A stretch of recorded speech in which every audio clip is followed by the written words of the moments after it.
In today's video, I'm going to teach you Loom versus Zoom, which is better for small business owners in 2026. If you're trying to decide between these two tools, the first thing to understand is that they're built for different types of communication. Loom is mainly designed for asynchronous video messaging. That means screen recordings, tutorials, walkthroughs, quick updates, and feedback that someone can watch later.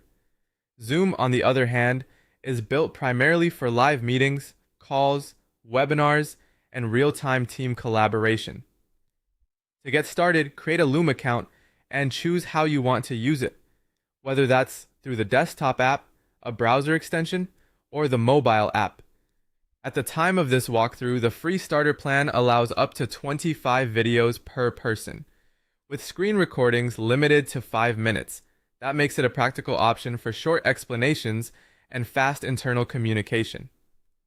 Next, create a Zoom account through Zoom Workplace.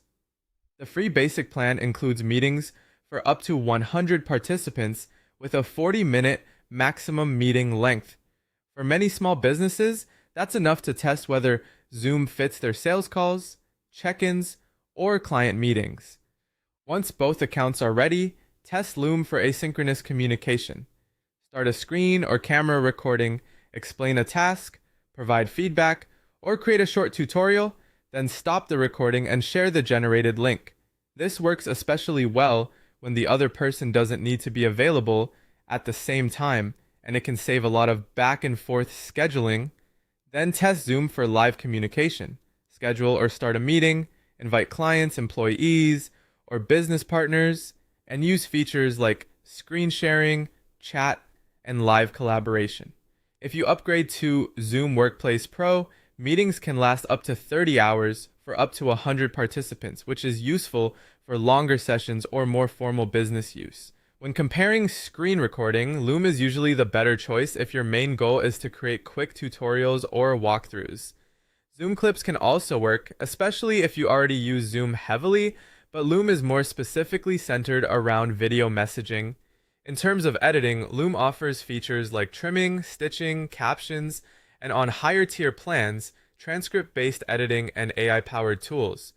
Zoom offers clips as well, but its main strength still remains live communication. It's also worth comparing AI features.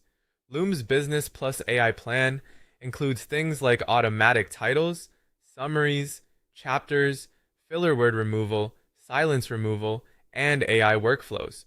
Zoom offers AI Companion and other AI tools depending on the plan you choose.